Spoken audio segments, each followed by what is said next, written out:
सुप्रभात एमपी, मैं हूं आपके साथ अवंतिका श्रीवास्तव और मैं हूं आपके साथ ऋतु ज्ञानवानी। आइए सबसे पहले देखेंगे टॉप 20। तो शुरुआत खबर के साथ कर लेते हैं। उससे पहले मंत्रिमंडल की बैठक के बाद छत्तीसगढ़ सरकार ने देर रात 89 आईएएस अफसरों का तबादला कर दिया है। रायपुर सहित कई जिलों के कलेक्टरों के अलावा सचिव स्तर पर ट्रांसफर आदेश जारी किए गए। गौरव सिंह को राजधानी रायपुर का नया कलेक्टर बना दिया गया है। मध्य प्रदेश की खबरों की ओर बढ़े, लेकिन छत्तीसगढ़ से एक ऐसी बड़ी जानकारी जिसमें प्रशासनिक सर्जरी को लेकर खबर है। तमाम मायने इस खबर के हो सकते हैं और इसलिए बहुत जरूरी कि इस खबर को आप समझें। 89 ऐसे आईएएस अफसर हैं जिनके तबादले किए गए। चुनाव से पहले प्रशासनिक सर्जरी आप देखते हैं जो चुनाव के मद्देनजर होती है, लेकिन चुनाव की ठीक बाद जो पार्टी जीतती है वो जरूर ये चाहती है कि जमीनी स्तर पर जो अधिकारी कर्मचारी हों उनमें भी पैठ बैठाने का प्रयास हो, वो सरकार के हिसाब से काम कर सके। ये प्रयास लगातार सरकार की तरफ से होता है। तो छत्तीसगढ़ सरकार ने ऐसे ही देर रात 89 आईएएस अफसरों का तबादला कर दिया है।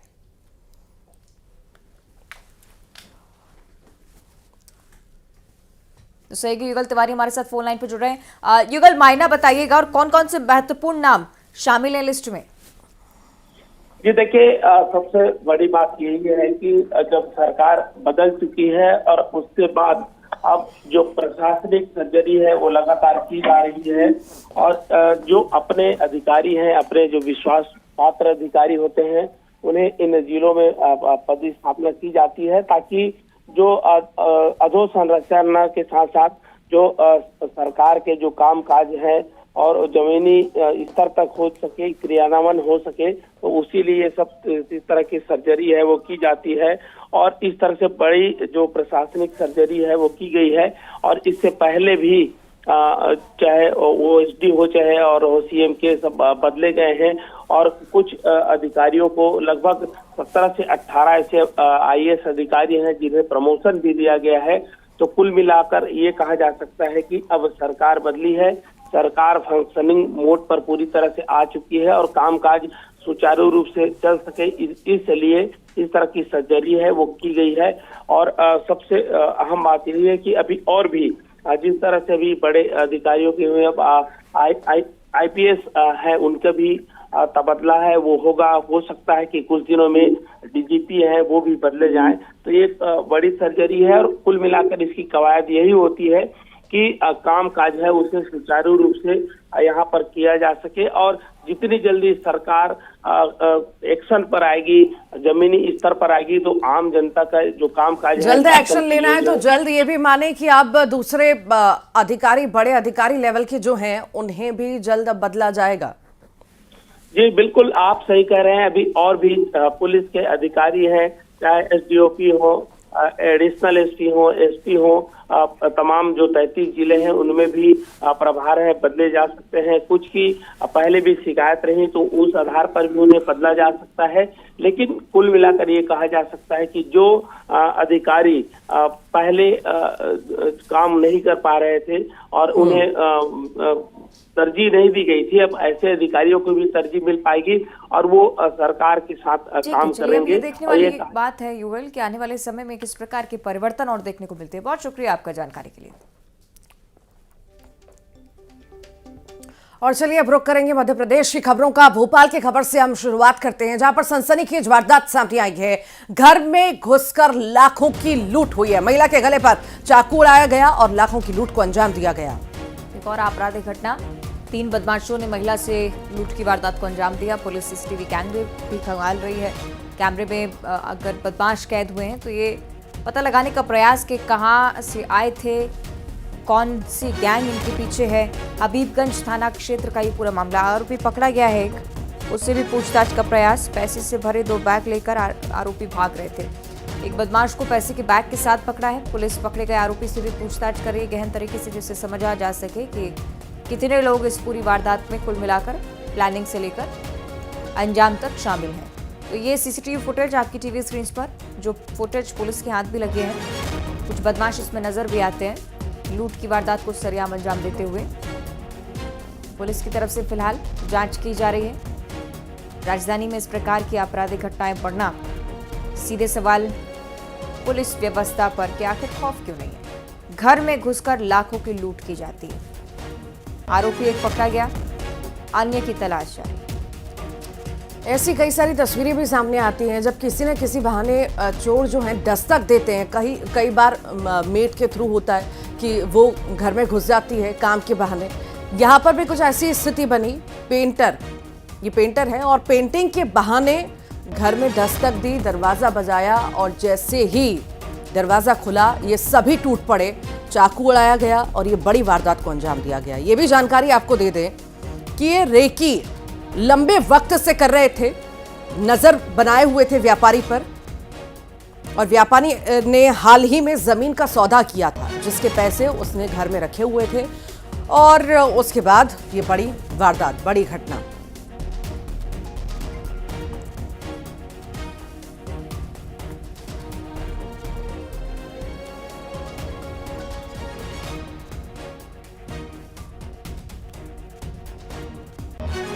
और ज्यादा जानकारी के लिए वासु चौरे हमारे साथ भोपाल से लाइव जुड़ गए हैं। वासु, बड़ी घटना, बड़ी चोरी यहाँ पर, और ये भी है कि कई दिनों से ये पेंटर्स जो है रेकी भी कर रहे थे।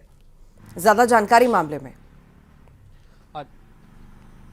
निश्चित तौर पर देखिए, राजधानी भोपाल में बहुत ही सनसनीखेज मामला सामने आया है, वो भी भोपाल के सबसे पोश इलाके अरेरा कॉलोनी में ये पूरी घटना हुई है और बहुत ही प्लान्ड तरीके से इस पूरी घटना को जो है, इस पूरी वारदात को अंजाम देने का जो काम है वो किया गया है। क्योंकि अरेरा कॉलोनी जो भोपाल का इलाका है वहाँ पर अक्सर जो घर हैं, वहाँ घरों के बाहर जो गार्ड्स हैं वो भी प्राइवेट सिक्योरिटी जो है वो तैनात रहती है, लेकिन उसके बावजूद भी इतनी बड़ी वारदात को अंजाम देने में जो पूरे इस पूरे गैंग से जुड़े हुए जो लोग हैं वो कामयाब हुए हैं और 1 करोड़ रुपए के करीब की ये पूरी लूट जो है वो बताई जा रही है। इनके पास तमाम सारी जो इन्फॉर्मेशंस थी वो व्यापारी के बारे में वो इनके पास पहले से ही मौजूद थी कि उन्होंने कब सौदा किया है, उनके पास कितनी राशि जो है वो हो सकती है और किस तरीके से घर से दाखिल होना है, यहाँ तक कि जो फैमिली है उसका इंटरेस्ट क्या है उसको भी ध्यान में रखकर इन्होंने ये पूरी प्लानिंग की थी, तभी ये घर में दाखिल होने में भी कामयाब हुए। और जिस तरीके से अड़ीबाजी करके ये पूरी लूट की है, इससे कहीं ना कहीं एक बार फिर से कानून व्यवस्था पर भी सवाल खड़े होने लगे हैं। और निश्चित तौर पर ये अगर लूट की जो घटना सामने आई है ये और भी ज्यादा हैरान करने वाली इसलिए भी है क्योंकि राजधानी भोपाल में कमिश्नरेट सिस्टम भी लागू किया गया है और हाल ही में कानून व्यवस्था की समीक्षा भी हुई थी जब ये दिशा निर्देश भी निकलकर सामने आए थे कि लगातार पेट्रोलिंग करनी है और इन तमाम चीजों को लेकर अलर्ट रहना है, सतर्क रहना है। और ये तमाम कवायदे वास्तु के बावजूद कोई खासा असर जमीनी स्तर पर नजर नहीं आता है। सीधे सवाल पुलिस व्यवस्था पर उठते। ठीक आप कह रहे हैं, बने रहेगा हमारे साथ, आगे भी खबरों पर आपसे चर्चा करने वाले हैं। तो भोपाल की इस आपराधिक घटना को लेकर एक बार फिर से सतर्क हो जाने की जरूरत। और आगे बढ़ते हैं, बात बैतूल की करते हैं जहां पर हादसा हुआ है। 2 बाइक आमने सामने टकरा गई। हादसे में 3 लोगों की मौके पर ही मौत हो गई। मृतकों में 3 साल की एक मासूम भी शामिल है। बैतूल की दुर्घटना, 2 गंभीर घायलों का इलाज फिलहाल चल रहा है। दोनों बाइक चालकों ने हेलमेट नहीं लगाया था, ये एक लापरवाही। भैंसदेही थाना क्षेत्र के लहास के पास का ये पूरा हादसा हम आपको बता रहे हैं। बैतूल से खबर, एक और दुर्घटना, एक मासूम बच्ची की जान जा चुकी है। बाइक सवारों ने हेलमेट नहीं पहना था, 2 बाइक की आमने सामने टक्कर हुई। भीषण यह हादसा रहा, मौके पर ही छोटी सी मासूम ने दम तोड़ दिया।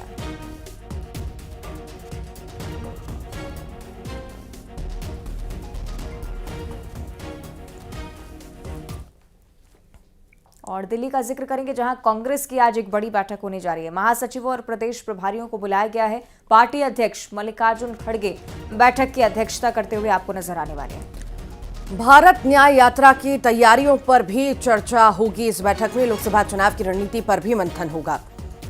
तो आगामी चुनावों को देखते हुए भी ये बैठक बहुत ही महत्वपूर्ण मानी जा सकती है। साथ ही साथ यात्रा जिसकी शुरुआत राहुल गांधी कर रहे हैं उस पर भी चर्चा होगी। भारत न्याय यात्रा पर चर्चा। सही, वासु चौरे हमारे साथ लगातार जुड़े हुए हैं। वासु, दिल्ली में तो मंथन चलेगा, मध्य प्रदेश में कांग्रेस की तरफ से कोई खास रणनीति है क्या?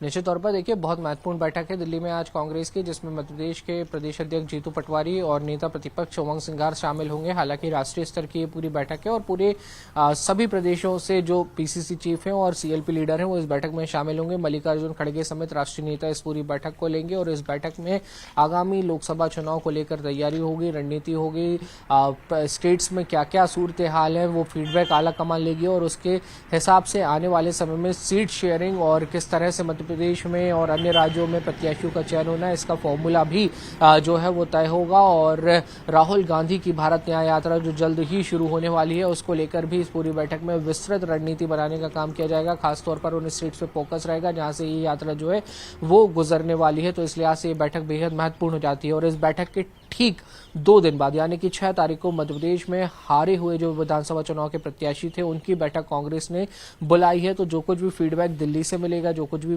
दिल्ली की बैठक में मंथन निकलेगा, उसको कांग्रेस जो है अपने नेताओं के साथ डिस्कस मध्य प्रदेश में भी करेगी, क्योंकि फिर 8 तारीख को भंवर जितेंद्र सिंह जो कांग्रेस के प्रदेश प्रभारी हैं वो भी मध्य प्रदेश आने वाले हैं। तो लगातार आप देखिए दिल्ली से लेकर भोपाल तक बैठकों का और मंथनों का दौर कांग्रेस के अंदर जारी है और कांग्रेस इसके तहत बस एक ही चीज चाहती है कि जो 2019 में हुआ था वो सूरत हाल 2024 में ना हो, क्योंकि सरकार रहते हुए भी कांग्रेस 29 में से महज 1 सीट जीत पाई थी, बामुश्किल वो भी कमलनाथ का गढ़ छिंदवाड़ा। 28 सीटों पर कांग्रेस को हार का सामना करना पड़ा था और अगर इंडी गठबंधन में कांग्रेस को अपनी स्थिति मजबूत करनी है, देश में मजबूत करनी है, तो हिंदी राज्यों में बेहतर प्रदर्शन करना पड़ेगा और उसमें मध्य प्रदेश बहुत महत्वपूर्ण है। जी ठीक, बहुत बहुत शुक्रिया वासु जानकारी को साझा करने के लिए।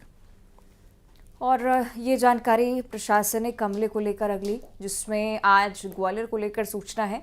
मुख्यमंत्री का खास तौर पर दौरा होने वाला है। लाल टिपारा न्यू गौशाला का उद्घाटन करते नजर आएंगे और खास बात ये कि ग्वालियर व्यापार मेला जो लगभग शुरू हो चुका है, ऑफिशियली शुभारंभ मुख्यमंत्री के हाथों होना है। अधिकारियों के साथ बैठक भी होगी।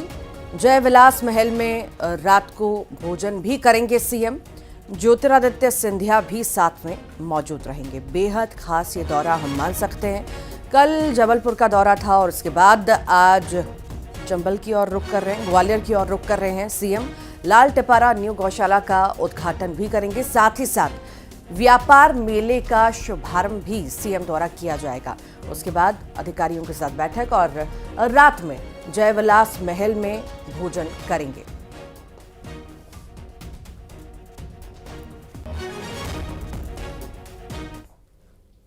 मुख्यमंत्री डॉक्टर मोहन यादव कैबिनेट की बैठक जबलपुर में हुई। विभाग बंटवारे के बाद इस दूसरी बैठक में 9 एजेंडों पर चर्चा की गई और कई फैसले भी लिए गए। तो सरकार ने फैसला किया कि हर वर्ष रानी अवंतिबाई लोधी और रानी दुर्गावती सम्मान दिए जाएंगे। ये सम्मान समाज सेवा के क्षेत्र में काम करने वाली महिलाओं को दिए जाएंगे। इनमें से दोनों रानियों पर फेलोशिप अवार्ड भी जारी किया जाएगा। इनकी जीवनी स्कूली पाठ्यक्रम में भी शामिल की जाएगी। बैठक के बाद कैबिनेट के फैसलों की जानकारी देते हुए संसदीय कार्य मंत्री कैलाश विजयवर्गीय ने कहा है कि अब तेंदुपत्ता तोड़ने वाले आदिवासियों को प्रति मानक बोरा 4,000 रुपए दिए जाने की तैयारी है। पहले राशि 3,000 रुपए की थी और इस योजना से सरकारी खजाने पर 165 करोड़ रुपए का अतिरिक्त भार भी आएगा। दूसरी बैठक मोहन यादव की बेहद खास और इस कैबिनेट में कई सारे फैसले लिए गए, कई प्रस्तावों पर मंजूरी भी लगी है।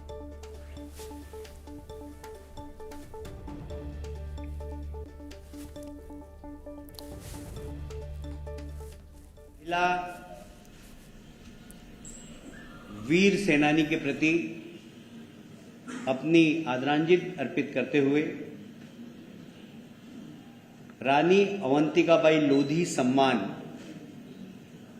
हर वर्ष आयोजित किया जाएगा और रानी दुर्गावती सम्मान ये भी हर वर्ष आयोजित किया जाएगा। हमारे आदिवासी भाई जो तेंदुपत्ता तोड़ते हैं,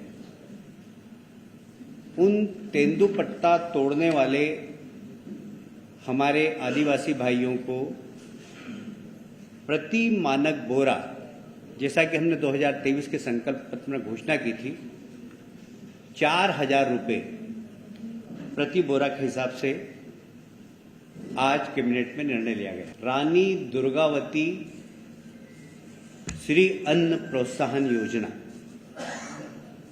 ये एक बहुत महत्वपूर्ण योजना है, जिसमें कोदो, कुटकी, रागी, ज्वार, बाजरा आदि के उत्पादन करते हैं इनको प्रति किलो 10 रुपए की प्रोत्साहन राशि प्रदान की जाएगी।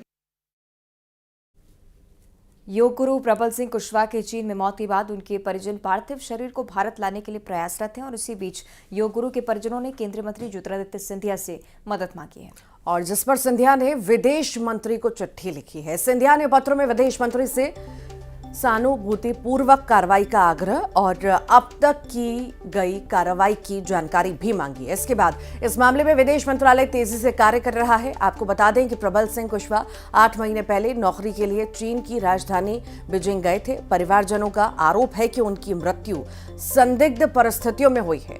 वे ग्वालियर के कंपू राक्सीपुल लश्कर के निवासी हैं।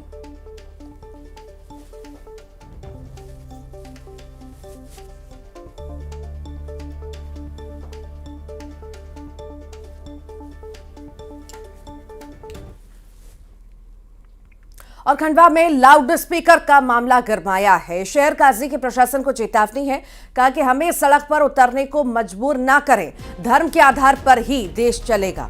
एसडीएम और सीएसपी की मौजूदगी में चेतावनी दी गई है। शहर काजी की तरफ से साफ तौर पर पुलिस कंट्रोल रूम में बैठक बुलाई गई थी। समन्वय को लेकर बैठक बुलाई गई। सभी धर्मगुरुओं से ये आग्रह किया गया कि मुख्यमंत्री का जो आदेश है उसका पालन जरूर करें। लेकिन इस दौरान एक और बड़ी बात शहर काजी की तरफ से साफ तौर पर कह दी गई, खुले तौर पर चेतावनी दे दी गई है कि हमें सड़क पर उतरने पर मजबूर बिल्कुल ना करें। ये देश धर्म के आधार पर चलेगा। ये टिप्पणी अब जरूर सामने आई। अब देखने वाली बात की प्रतिक्रिया के तौर पर क्या कहा जाता है। ये नास्तिकों का देश नहीं है, ये धर्म के आधार पे ही ये देश जो है चलेगा, कानून के हिसाब से चलेगा। डेसिबल तय करो, आप माइक की आवाज को कम करवाओ, लेकिन ये कतई बर्दाश्त नहीं किया जाएगा कि आप ये कहो कि मंदिरों से, मस्जिदों से, गुरुद्वारे से और गिरजाघरों से आप जो है चिलम के सिस्टम को हटा लो। मेरी यही आप लोगों से गुजारिश है, आदेश जो भी हो तमाम लोग उस चीज का पालन करेंगे, लेकिन ये कतई बर्दाश्त नहीं किया जाएगा कि इबादत गाहों से अजान की आवाज, कीर्तन की आवाज, भजन की आवाज, और इसको आप लोग बंद करके नास्तिकता का सबूत दें। हम लोग सब धर्म को मानने वाले लोग हैं, वो कानून के साथ चल के प्रशासन की मदद करने वाले लोग हैं। हम आपसे यही गुजारिश करेंगे कि कानून के अंतर्गत हमारे साथ कोई भी ऐसा व्यवहार न करे। ग्वालियर से अगली बड़ी खबर, जहां चौपाटी पर मारपीट हुई है। फूलबाग चौपाटी पर जमकर उत्पात मचाया गया। दुकानदार और ग्राहक के बीच विवाद हुआ था। महिला ग्राहकों के साथ दुकानदारों ने अभद्रता की है। ये तस्वीर भी आपको दिखा रहे हैं। ग्राहकों ने बेसबॉल से दुकानदारों को जमकर पीटा। आधे घंटे तक बीच सड़क तक ये उत्पात चलता रहा। सूचना पर भी पुलिस नहीं पहुंची। पड़ाव थाना क्षेत्र का ये पूरा मामला आपको बता रहे हैं। तस्वीरें सामने आपके ग्वालियर की तस्वीरें हैं। उत्पात मचाते यहाँ पर लोग। फूलबाग चौपाटी का ये पूरा मामला है। दुकानदार और ग्राहक के बीच में विवाद हुआ। देखते ही देखते विवाद बढ़ता चला गया और मारपीट में तब्दील हो गया।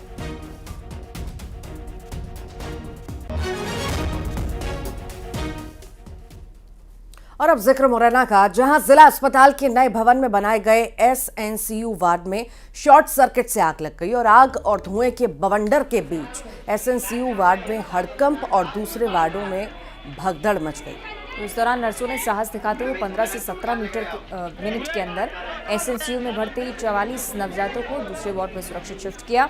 सूचना मिलने पर आग बुझाने के लिए 2 फायर ब्रिगेड की टीम भी पहुंचती है, लेकिन तब तक अग्निशमन यंत्रों से आग पर काबू पा लिया जाता है। सूचना मिलते ही अपर कलेक्टर सीबी प्रसाद भी अस्पताल पहुंचे। पूरी हालातों का जायजा।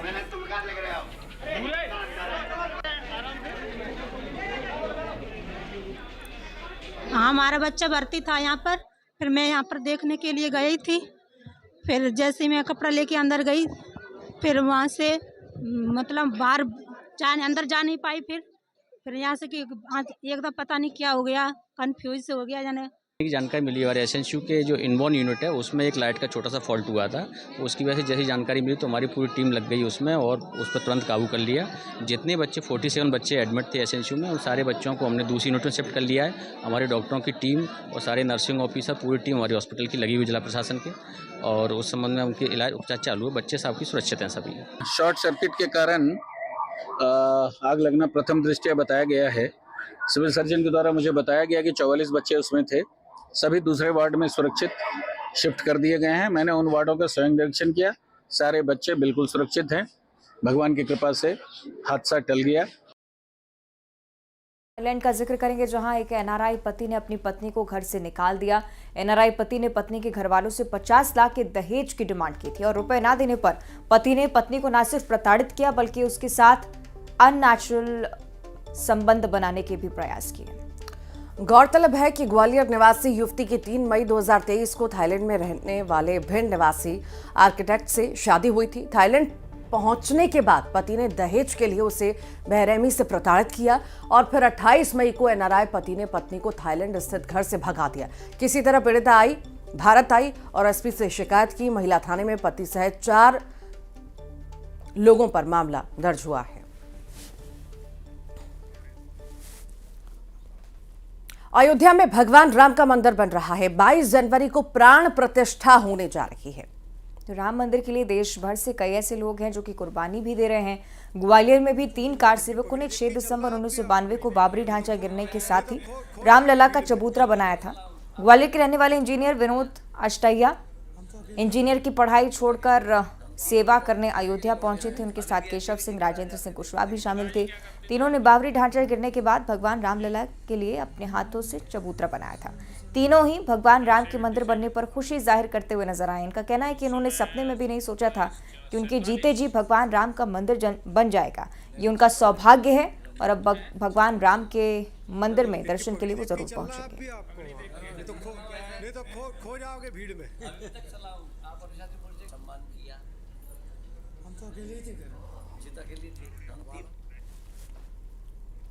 तो अयोध्या में रामलला का दरबार राम की बगिया के फूलों से सजाया जाएगा। बिल्कुल आप सही सुन रहे हैं, क्योंकि भोपाल की नर्सरी के 50,000 पौधों से अयोध्या में धाम को सजाए जाने की तैयारी चल रही है। इसमें बैगनविलिया, टिबूबिया रोजिया, टिबूबिया अर्जेंटिया और कोनोकार्पस के पौधे शामिल होंगे। इन पौधों को रोपने का काम अयोध्या में शुरू हो चुका है। 22 जनवरी को अयोध्या में रामलला अपने मंदिर में विराजने जा रहे हैं। ये बेहद खास दिन है, न केवल देशवासियों के लिए बल्कि विश्व स्तर पर एक बड़ा उत्सव इसे माना जा सकता है। तो अयोध्या में तमाम जो तैयारियां हैं वो की जा रही हैं। फूलों से पूरी अयोध्या को सजाया जा रहा है।